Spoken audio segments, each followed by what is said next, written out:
And it's 4 o'clock, so you are now on my dime. Okay, so are people familiar with the different critical infrastructures? Yes? Okay. So, anybody in healthcare, please raise your hands. Nobody in healthcare. Anybody in transportation, please raise your hands. Nobody in transportation. Anybody, one person in transportation, okay. Anybody in critical manufacturing? Energy? Okay, you guys are already sitting together, that's good. You guys work together or get to know each other now? Finance. And you're the only one raising your hand. 2. Okay, can you two like move closer together and become friends? She's behind you. She looks like a nice lady. So first thing I want everybody to like get to know each other and and when we're ready, just give me a thumbs up sign because I'm just going to ramble. So I'm assuming we're ready. Okay, so recording and everything good? Okay. I want people in the same industries to sit together for a reason. And like I said, you'll find out at the last slide, but I want you guys to actually take the time to exchange business cards, email addresses, phone numbers, or whatever. And again, it ties into the last slide. And I just realized there was one important thing I forgot to do. I'll just do it live when we get to it. This is going to be a different kind of talk. I'm going to try to tell you what I believe threat intelligence is. And I'm going to take you from not having a threat intelligence program today to having the basics to do either incident response plus or actually doing basic threat intelligence. I'm going to tell you my experiences over the last 2 years, taking a threat intelligence program that I joined, that everybody else left, and trying to rebuild it from the ground up. And then changing jobs to a new company, doing threat intelligence there, where we're actually remodeling our program again. And so who am I? My name is Chris. I have over 20 years experience in information technology and security. You can read that fancy stuff up there. Like I said, I've done threat intelligence for the last 2 years and have to have built one program from the ground up, and now I'm helping rebuild a new one. So what is threat intelligence? Well, what it's not is empire building. You're not there to try to convince people that you should be the sole person that says, this is threat intelligence and this is how we're going to do security, right? Don't be that guy. Don't use fear, uncertainty, and doubt. If it's not a fact, make sure they know you're telling them it's your thoughts, not a fact. It's not a way to grow your budget. You know, don't just go out and start spending money and throwing money at things to say, hey, we have a threat intelligence program because we bought 30 different data feeds.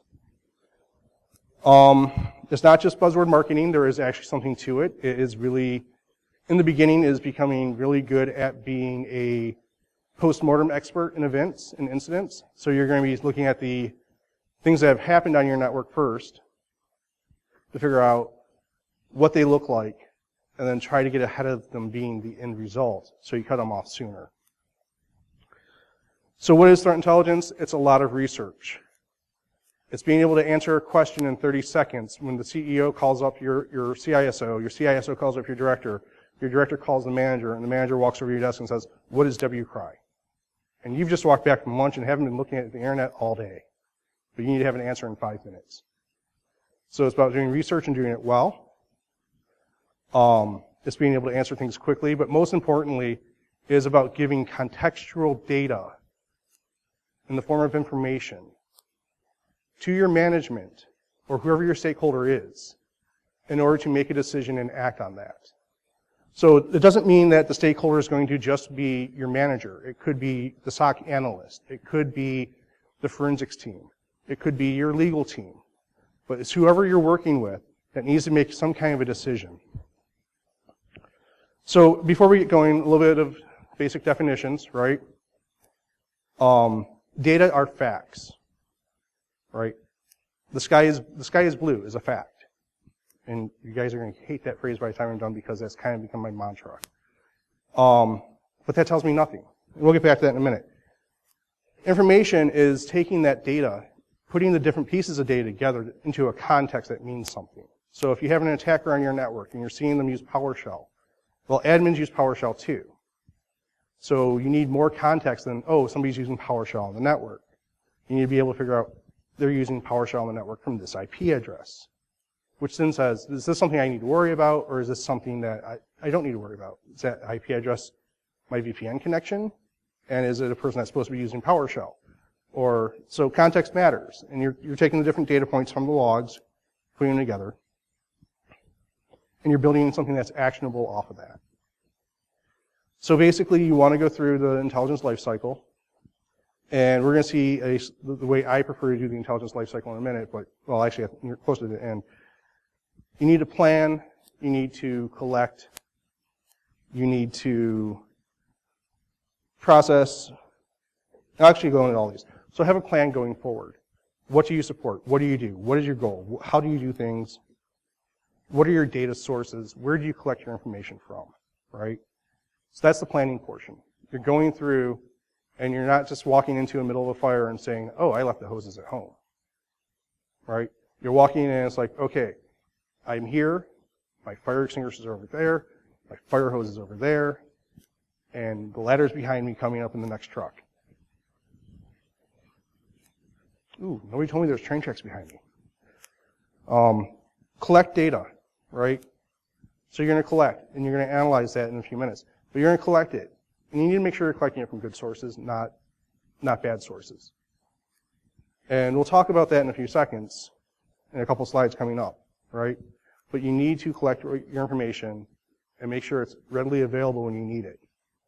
You also need to process that information, put it somewhere where it's handy to have it, handy to store it, easy to retrieve it. But you can't just have a big pile of data sitting there looking at it and saying, oh, yes, we have all this data. Well, that's great. You have all this data. What's it do for you? Is it just data or is it information? You need to analyze it and make sure that it's actually, again, relevant. Do I really care that, that's a good one. Do I really care that employees are going to Facebook on their lunch break? Sometimes yes, depending on your industry. You know, how are they, you know, and based on your policies. So sometimes yes, sometimes no. But you need to analyze that data and make sure the data that you have is actually worth having, breaking it apart and being able to answer questions based off that data. And then lastly, you need to be able to disseminate that out, push it to everybody, and share it around between yourselves, amongst your communities, and everywhere else. So that's the basic life cycle. And the one question is, you must be this tall to ride this ride, right? I do not like paid data feeds. I think they're great if you're already got the basics done and you're already doing the basics. But if you're going out and buying a feed from a vendor, you're trying to run before you're walking. You're at the crawl stage at this point, or at least that's where I'm assuming you're at if you're coming to a talk about the basics. Now that could be a bad sign of me, but I'm seeing some people smile. So I'm assuming that you don't have a program in place or you don't realize you have a program in place. Like I said, you're going to be post-mortem experts at the beginning because that's what it's going to take. You're going to be going through your old logs, your old tickets, looking for things, right? But you need to have the bare basics. And in this case, the bare basics are going to be things like DNS logs. Where are users going? Where are processes on users' computers going, right? If you've got things set up properly and you're looking for a digitally generated algorithm domain name, right? So it's a collection of like 8 random characters. It looks like part of a hash at .ru or .io or .us or any .whatever. Why are they going there? What are they doing? You need to be able to look at that and say, this is an interesting data point, I need more information. But you also put that in context. Is that my mail server going there? Is that my user going there? Is that the web server going there? Is that the payroll database going there? Right? And the answer's going to come from your DNS logs. Proxy logs, same thing. That's going to be more your users than anything else. Firewall logs, firewall connections, tear up, tear downs, might be simple ones like I'm used to dealing with. So I'm used to seeing this IP address, create a session to this IP address on this port, right? But the question is why? And that's what you're trying to answer, the whys. Does it matter? Why does it matter? Is it good or not? And then moving on. And then again, mail logs, because you don't want to see lots of mail going out. You need to know the basics, the who sent what to who, when did they send it, and what did they say they were sending versus what they actually sent. So, hey, what's for lunch today? And you got the giant attachment attached to it. Unless they're sending out the coupons for the local pizzeria, that should raise a flag, right? And that's something you need to be able to see. Now, who sees that and where you're watching that? Well, again, you need to know where to look. So, again, logs. I've said a couple of times you're going to be a postmortem expert. Does anybody recognize some of the pictures I've used so far? Good. So you need to be a postmortem expert. You need to go through your tickets to see what's happened today. The first thing I've done at my new job was start going through all of our inconclusive tickets, the ones that weren't false positives and the ones that weren't true positives, to figure out what's going on. Why are we saying that we don't have enough information for these tickets to actually work them? And that's one of our, sorry, that's one of our, ooh, I might have actually broke that. That's one of our requirements. The clip came off and there's nowhere to put it back in.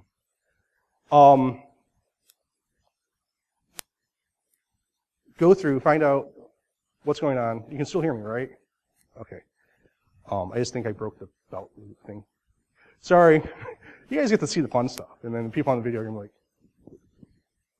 okay.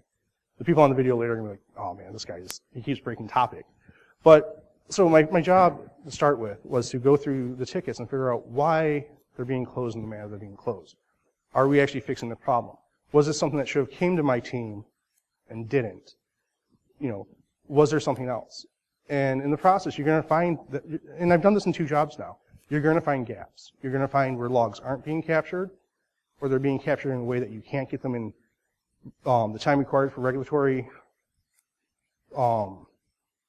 abilities, right? So like PCI, technically it's not a regulation, it's a standard, says that you have to be able to pull your logs quickly to go through the data to find out what's in there. They don't actually give you a time frame, but at the same time, HIPAA says, so yeah, I used to work in healthcare at some point in my life. HIPAA says that you have to be able to provide the information to the Office of the OCR, which is the Office of Civil Rights, within X number of days. And if you're spending 45 of those days trying to get your logs from your logging team, that's a gap that you got to fix. And that's going to be the threat intel team that's going to find it.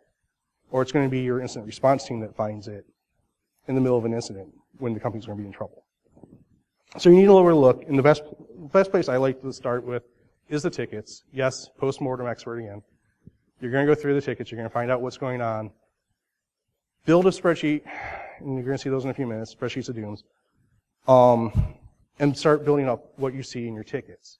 This will start giving you a view. Now, if you've got enough manpower, you can start looking at your true closed tickets or your false positive tickets and start seeing if there's actually trending events. Like, are you seeing the same malware family showing up again and again and again on your network, either as a true positive, a false positive, or inconclusive, and seeing what you've got there. So look at your tickets. I said this is my mantra, the sky is blue, right? Sky is blue, that's a data point. But does that give me enough information to go out and make an action? I'm asking you a serious question. By me telling you the sky is blue, is that enough to know what you need to take with you? No. People are saying no. The sky is blue and cloudy. Okay, there's some clouds there. Is that enough information? You know if you need to take an umbrella, a hat. Hey, it's a nice, beautiful day out. The sky is blue. There's some clouds in the distance, but they look nice and fluffy or nice and happy. It's a beautiful day. Is that enough information? Actually, it is. At that point, I know to take a hat, sunglasses, and sunscreen. So context matters, and having enough context, right? You got multiple points here. You know the sky is blue. You know it's a nice day out, and you know that the clouds are in the distance, and it doesn't look threatening. So that's 3 points of contact that you now have to actually go out and make a decision. Has everybody seen this before? Is this new to anybody? So one thing I love about this is trivial, easy, annoying, challenging, and tough. That's true for both sides of the equation. That's true for the miscreants that you're trying to punch, and that's true for you as a defender trying to find them in your network. Certain things are easier to find than others, but the things that are easy to find, like the hashes, are things that are easiest to change. So that works on both sides. Okay, bad pun time. Information, try to excel at it. So when you're getting started and you need someplace to put your data, because you need someplace to store it, the best place to start with is literally Excel. Or your spreadsheet program of choice, whatever it is. But most people, you say Excel, they think spreadsheet. So in this case, I'm collecting the date, the ticket number, the indicator type, and the IOC. And these are all CircleCity. So that's the hash for the image on the CircleCity website, the IP address for the CircleCity website, and the curl agent I used at the time to go and collect some of the information. So this is one ticket, right? I have 3 different indicators in it. It tells me that somebody's used a command line to access a web server and look at a file. Now, it took a little bit more to get to the hash, but that was the basic 3 steps that were here that we're seeing. And those are okay indicators. But you're going to have other kind. And I can find the right window. And I really do apologize for this one because I was hoping to actually have real log files for you guys to look at. Unfortunately, the best I can only do is email partial logs. I was actually going to go to a web server, pull up some logs, and have you pick out IOCs from the logs.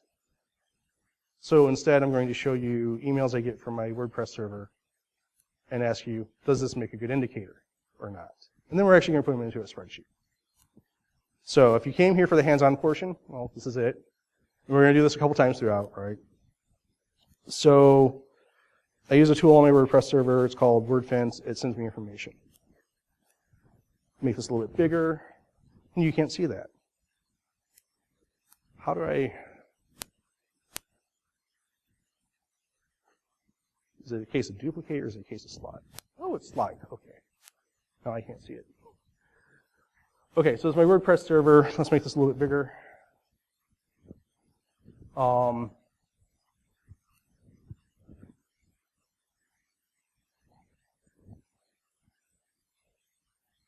So looking at this block here, somebody tried to sign in with the name Radis, which is my Twitter handle. And it's the name of my domain, right? Is that a good indicator?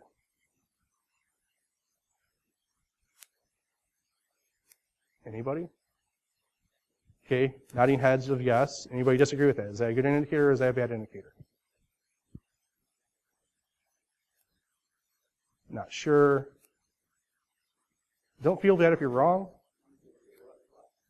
So somebody's trying to log into the server, right? Attack or attempted compromise or compromise itself.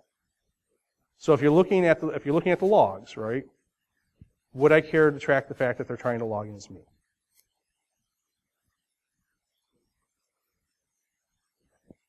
Or anything. So if you have a log, right, and you're looking for any kind of indicator, an indicator of attack, an indicator of compromise, right? The only 2 differences there between attack and compromise is they're trying to get in versus they got in. You're going back through and you're looking through your logs to see when the events happened, how they happened, right? So let's put our response hats on for a minute. Even though this is talk about threat intelligence, you're going to be taking data from other teams. Other teams are going to come with you. And it's like, hey, we saw this guy trying to log in 30 times from these IP addresses. Can you tell us more about them? Or are you seeing more things here?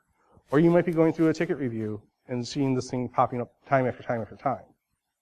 Now in this case it's a failure because that's not a valid username. But would you track the username? Track the IP.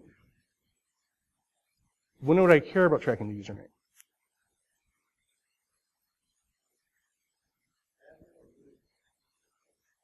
Or any other authorized user? Now remember, I also said the domain name that they're going against is called Radis. It's radis.net. So they're trying to log into my domain using my domain name / Twitter handle.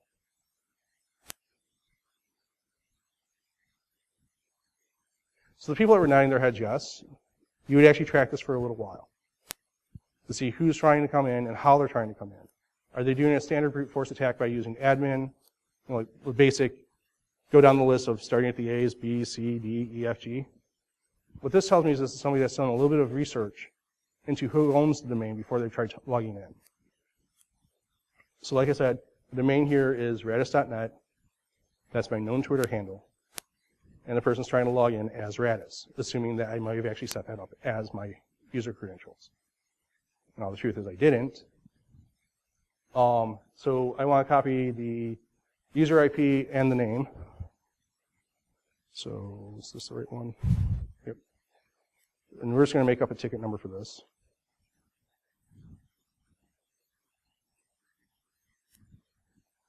Okay, I got to change this because I need to see what I'm doing too. I can't look over and type at the same time.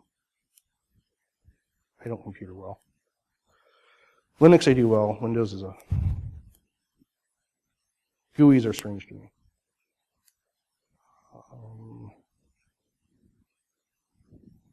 Button.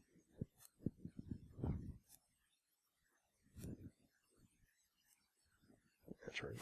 Does this still look good on the video? Okay. I'll make this bigger. So we're going to call this ticket 01. We'll put today's date. What is today's date? June 10th.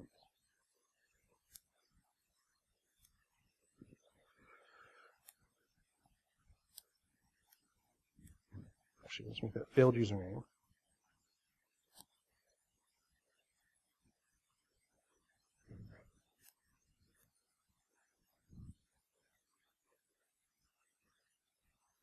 Call it 01 again.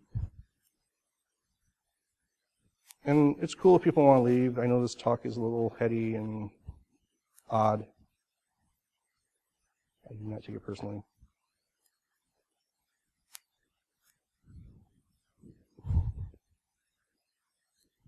And now it's stuck on the other screen.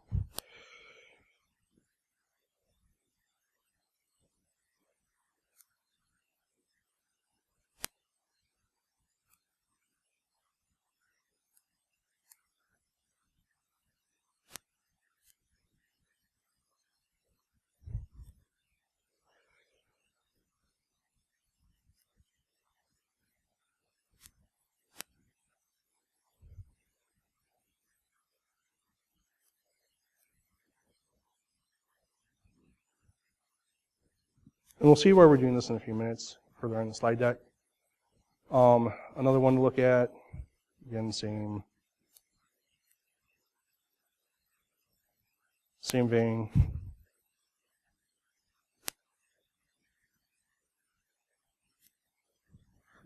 Top 10 blocked IP addresses, so these are the top 10 people that tried accessing the server and failed for different reasons. Usually it's tied into trying to log in.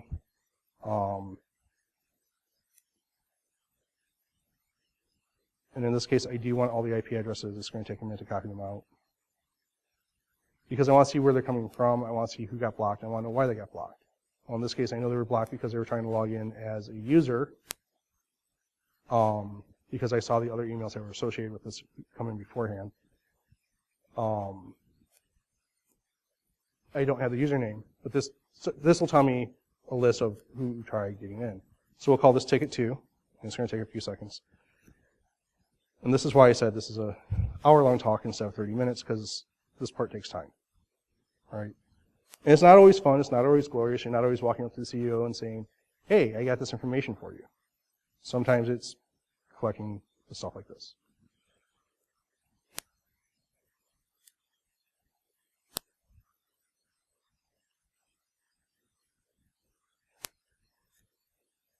Sorry, it's not all CSI hacking. It's not all fast, glorious, and quick. It's not holding a pin in your hand like they do in Criminal Minds and having the information in 30 seconds.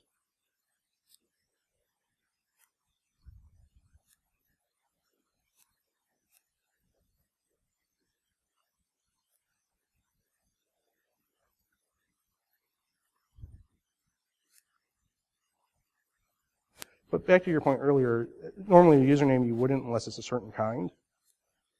You guys said that you wanted to copy the admins. Sorry, I should have asked your name at the time. Yes, you want to copy admin and stuff like that, but I had context that I didn't realize I failed to give you people, which was server name, login names, apparatus. I mean, I gave you some of the context. Just for speed and because people are nodding off, I'm just going to stop at this one. Which is kind of bad practice, but. 5 more login attempts. This guy tried to log in as administrator.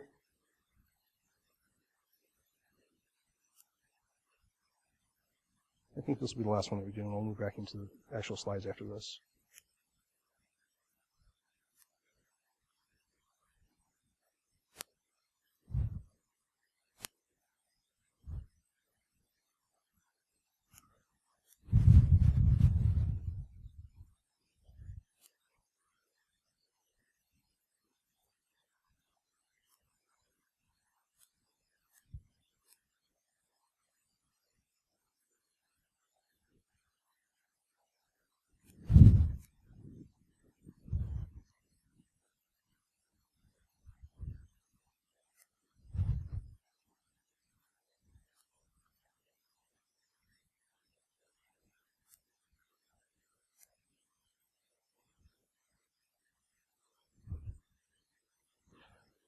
Okay, so we got a couple of IOCs to play with.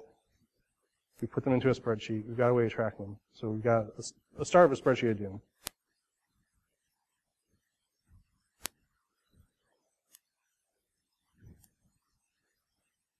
And I really wanted to show you guys MISP.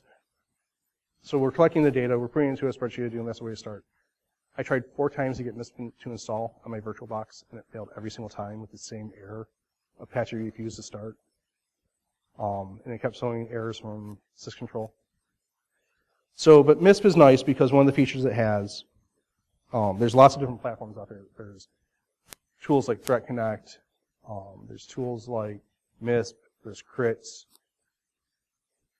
there's spreadsheets of doom, which has become these huge, ungodly spreadsheets.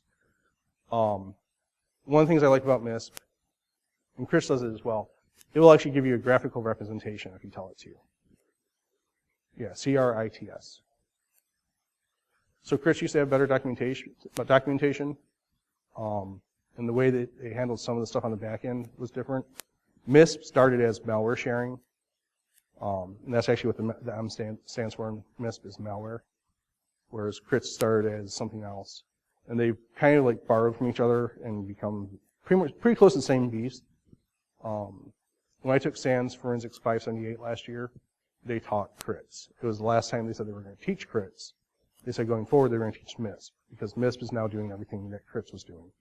And it has some additional features. This is a nice tool, and some of the mailing groups I'm on that talk threat intelligence on a regular basis, almost everybody in the group is using MISP. It can take in feeds, it can take in however you want to set a feed up, it'll come in. But the one nice thing is it will actually provide a graphical map. So there's one in here that people get a good laugh out of. Down here at the bottom. Linux.microsoftwindowsupdate.org. Right? Doesn't sound sketchy at all, right? But what it does is taking the indicators that you feed it, you click the graph icon, and it'll associate the ticket number, the indicator, where other tickets it's been seen in, right? So you could have a box calling out and having the same number show up 7 or 8 times in 6 or 7 different tickets, and it'll show you all those tickets in a graphical format. And they're like, oh, I've got a problem.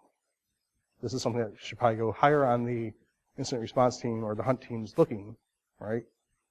So like I said, you're doing research to disseminate to other people. And that's one of those things that we actually do at my last job and my current job. We take stuff like this from the tickets, correlate it together, and then feed it to whichever team that needs it in order to go off and do what they need to do. Free information is good. Like I said, you don't have to pay for your threat intelligence. You can get it for free. Who is a good place. So if you're getting phishing campaigns, go see who owns those domains. Start putting together actors. Again, into a spreadsheet of doom, I'm seeing this guy using this tool or this phone number, this email address, or this home address, right? Associate with those domains and collect those. One of the mailing lists I'm on, they do it's called Finger Masher Guy. He's using these randomly generated domains, and the person that's doing it is taking the who is data on a daily basis, feeding it into, basically doing reverse who is based on phone numbers and addresses, collecting everything that's been updated in the last 24 to 48 hours, and then puts it in the MISP and gets a nice little map. And it's like, this is what this threat group has done today. These are all their new domains. And then he mails it out to this entire mailing list. And then we share it around each other and wait for takedowns to happen and use that information between ourselves to block the sites before the stuff starts coming into us. Who is shadowserver.org is nice. Where's my VM window? I had it open.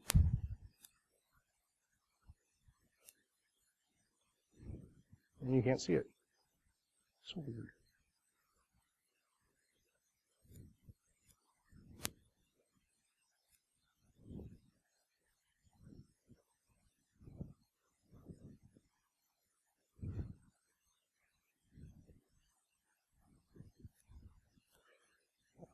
No.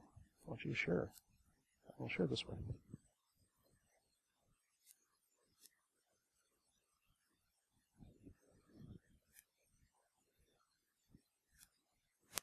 So who is shadow server? So you've seen a typical who is, right? So if I say who is CircleCityCon.com, and it throws an error and I can't see what it says.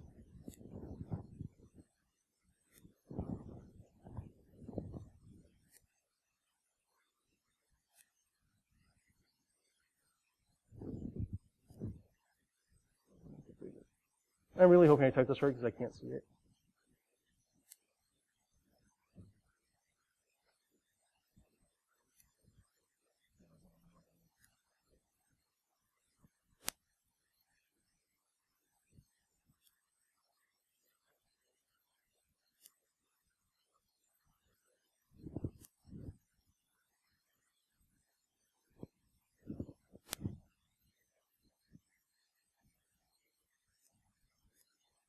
I didn't spell it. CircleCityCon. That's right. Okay, so typical who is information. Tells you who his servers are, Linode. It's got address information.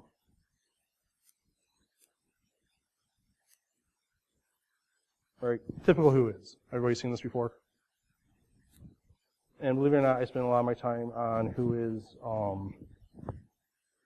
at domaintools.com, looking things like this up.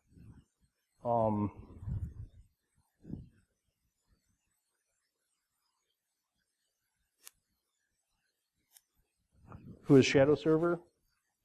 So I took the IP address. It's given me the AS number, the IP address, the hosting provider, country. I'm not sure what AP, that might be the business name, AP Linode LLC US. So it's a little bit different information. It tells me specifically who's hosting the device, where it's, how to get to it. A little bit different than your typical who is. And that's the shadow server who is. Let's come back to the slides.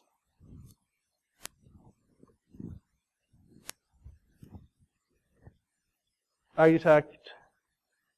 Has anybody used VirusTotal? Everybody has used VirusTotal, yes. Did you know that there is a Python script that will do that for you? So go back to here.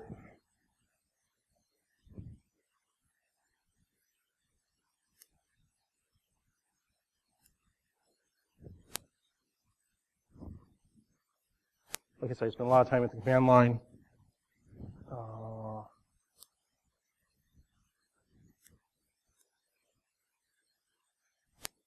And it's not just searching virus total. It's the main reason why I use it. It does search some other things. I know you've got a working network connection.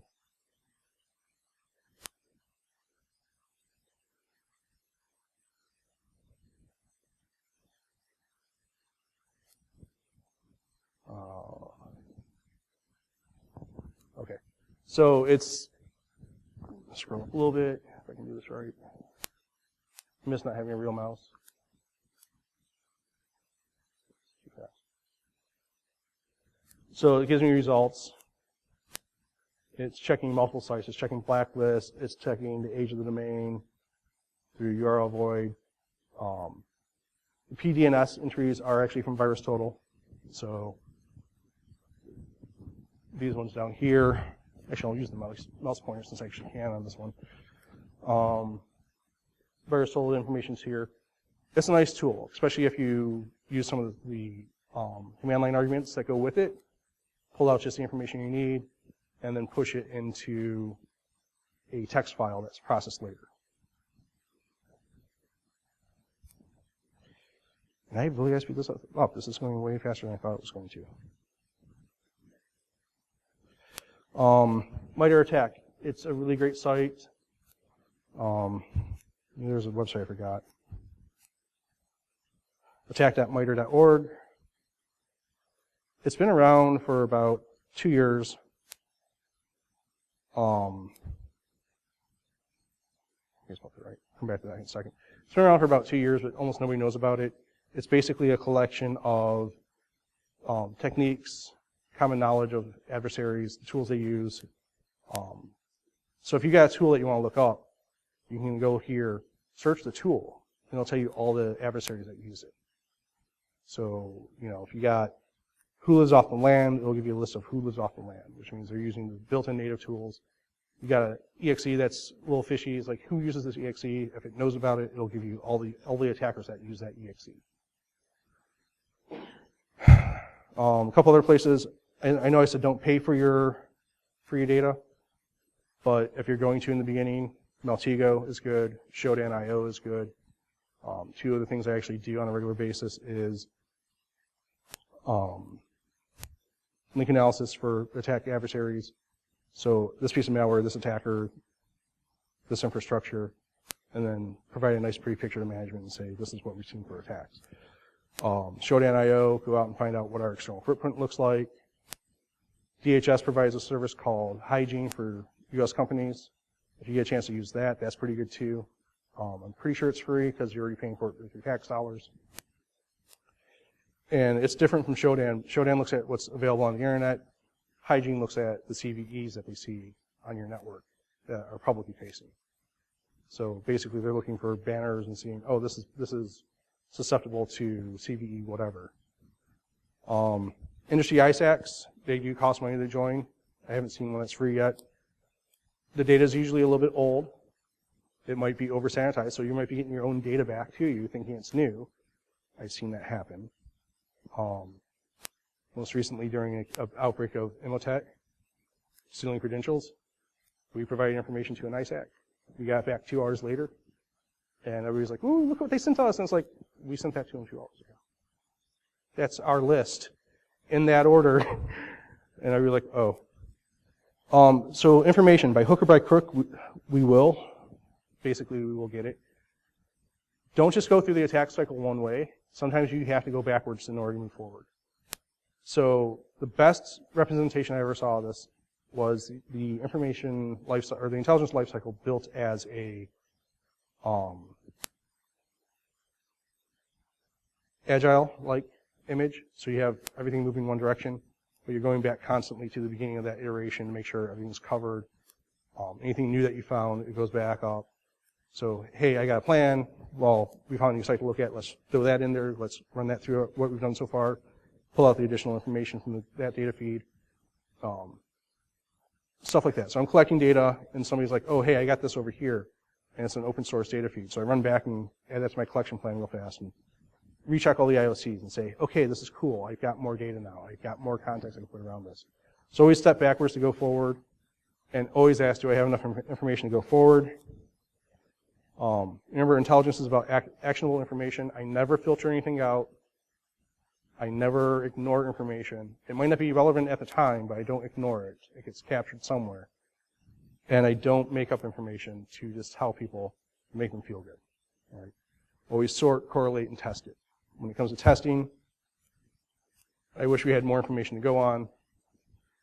If we were to use the previous, that's not the window I wanted. If we were using the previous Excel spreadsheet to build a, this is annoying.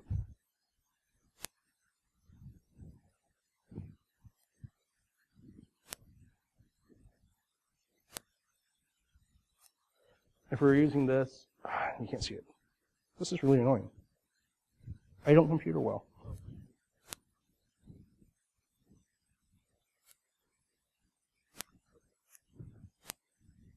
Okay. The hypotheses I would have here, automated attacks, targeted attack, and then I'd go through here and find out which ones actually tied back together into this format, right? Minus means that I've got definitive proof that it doesn't match that hypothesis. I'll put the hypotheses across the top, indicators along the side, and then say, do I see this indicator here? Yes, no, or I have not found it yet. If I haven't found it yet, it stays blank. If it's a definite no, I put a minus sign. If it's a definite yes, I put a plus.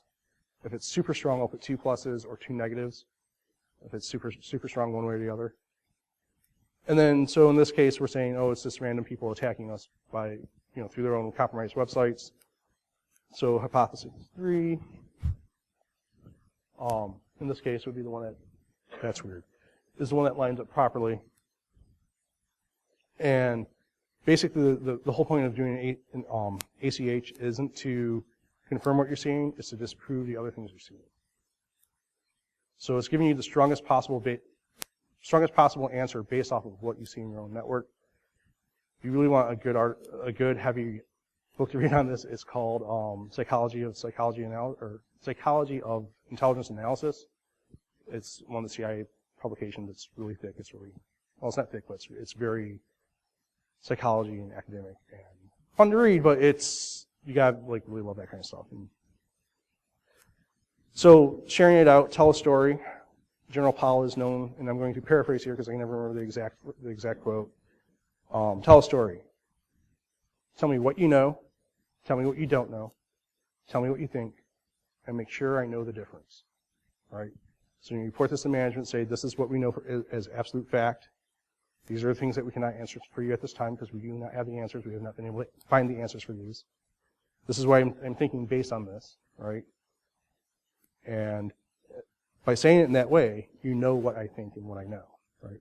So if I'm looking at a breakout of Pony botnet, right? We're seeing a bunch of boxes hitting Pony. Management wants to know, is this a targeted attack or is this crimeware commodity attack? Right, so go out, find out what information you can, see if other people are seeing the same attacks, which again is why I'm having guys actually sit together and talk together. Put it out. Anybody not know what so put it out in a way that you know what it is, you know what you haven't been able to find. This is what I think it is based on what I see, and then, again, you already know the difference at that point because I told you. Anybody not know what TLP is? Not seen it before? TLP was, this is the US CERT page. It's sharing beyond you, right? So as the person writing the report or disseminating the information, you put the color code to it. Red, amber, green, white. Still want to say yellow on that. So I want to say yellow so bad. Red means do not share it beyond you. So if you receive something TLP red, that means it goes no further than you. We're running out of time, and I apologize for this. Yellow, share it with the people that you absolutely need to, in your space. Green, it's pretty much anybody that works with you, trusted, basically. Definitely go read these. Definitely start using it, especially if you're sharing out information. White is anybody can see it. One-page briefs work way better than a full report, especially if it's going to management. You want to make sure it's got who can see it, right? So there's your TLP. But basically the way I do these is a quick report, title, TLP color, overview, why it matters, here's what my recommendations are, and if you need more information, go read these links. And I've had CEOs say this is the best report I've ever seen from anybody. I've had other ones say this is good, but it's not perfect. I want more information. Company I used to work at, they tried it. They were saying 8-page reports, constantly up to executives. And like, stop wasting our time. I'm like, here, do it this way, do 1 page instead. And they came back, we want more of these. So remember who your audience is, what their time limit is like, try to answer it quick, try to answer this stuff. Multi-page reports are great if you're having something that's really big that you have to answer to, right? I do work with the company, my current company's brand protection group a lot. They send me a domain name, maybe the owner, and say, find all the domains that belong to them. And that's going to be a multi-page report, right? It's going to tell you who the company is, all the domains they own, how I went about finding it, steps I took to actually find the information. And that's my multi-pager. I can't answer that in one page. And then you send out hunt lists to whoever is responsible for hunting things in your company. So where I work at now, we have a separate hunt team. I find the additional IOCs. I throw them at the hunt team. The hunt team goes and searches the environment for them. Sharing heat maps, and I'm horribly running out of time. This comes back to where Excel is. Basically, a heat map is just pivotal data. I completely blanked on how to create a pivot table. God, it's been a bad week. I'm trying not to get into personal stuff, but it's not been a very good week for me. And I'm just going to stop at that. I'm sorry. So take your spreadsheet, make it into a pivot table, and then do conditional formatting on it. And the conditional formatting is going to have color inside it. I really wish I could do it here. If somebody wants to walk me through a pivot table real fast, please do. Nobody? Okay. If I had more time, I'd actually stop and look it up. But basically, you're going to take this data, you're going to put it into a pivot table. You're going to say, show me all the ticket numbers that match this criteria, or show me all the IP addresses that match this criteria. You're going to give it 2 ranges and then tell it to count your sums.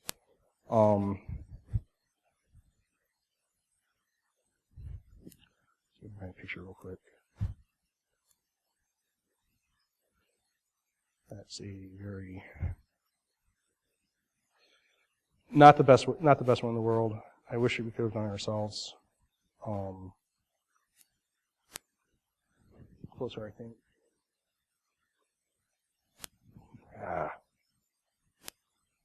Okay, I'm just having. Basically, take the information that you get, put it into a pivot table, do the conditional formatting on it. So when you sum the data that you have, right? How many times does this IP address show up? How many times does this username show up, right? Put that together, count them as an out of sum, do the conditional formatting, and colorize the chart. And if you do it right, your hot ones are going to be red, your green ones are, your lower indicator ones are going to be green.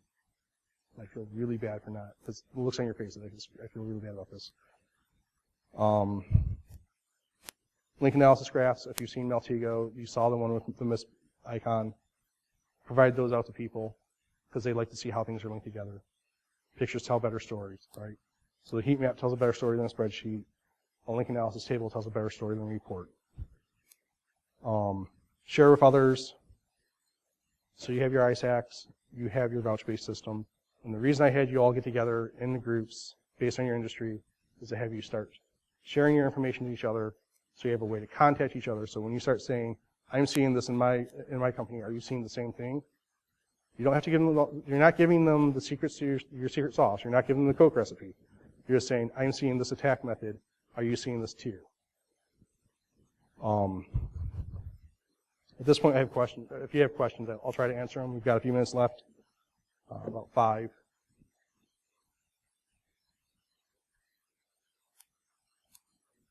Anybody? Questions?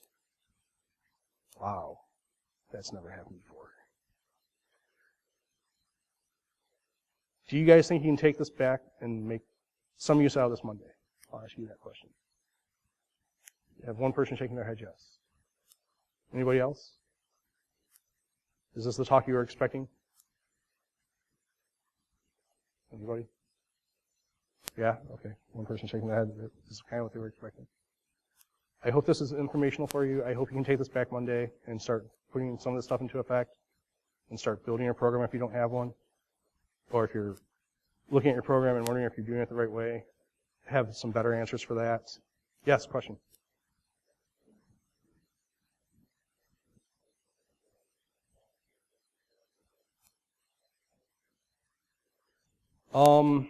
You can. I haven't used Splunk for that purposes.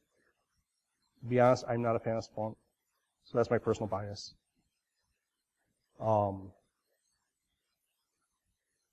So I actually had an argument recently with my logging team about wanting access to centralized log servers. And they said that Splunk could do a better job than anything I could do with grep and awk. And I told them what I wanted.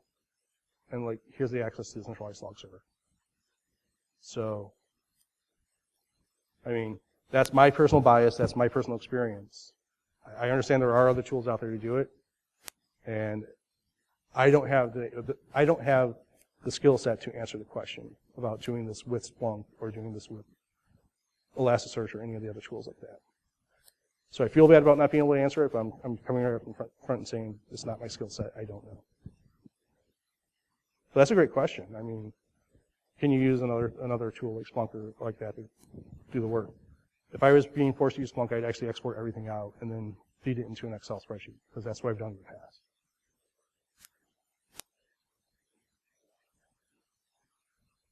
Yes?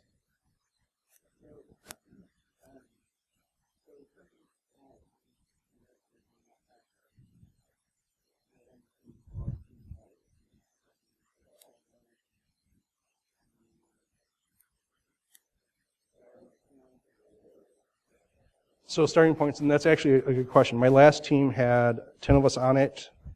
When they transferred me to the threat intel team, there was 4 of us, and the other 3 left. So I was the only person there, and I had to balance the between detection, response, and threat intelligence, plus the threat hunting.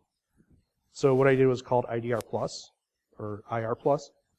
I started putting more information based off of, yes, it took me a little bit longer to finish my tickets, but I would go out and get the additional information and put them into the tickets. I started a spreadsheet of doom, and then on a quarterly basis, I would actually pop up with, this is a heat map of what I've seen in the last month, right? And the argument would be like, hey, our ticket system already does metrics, why does this matter? Yes, my ticket system tells me this ticket was a false positive. It doesn't tell me why it was closed as a false positive, or why it was inconclusive. So it's possible to build up, right? And that's basically what the entire thing was about. Take a little bit more time, work the incident, get a little bit more information than you would normally. So if you stop at, we cleaned the machine, and now we're on to the next one.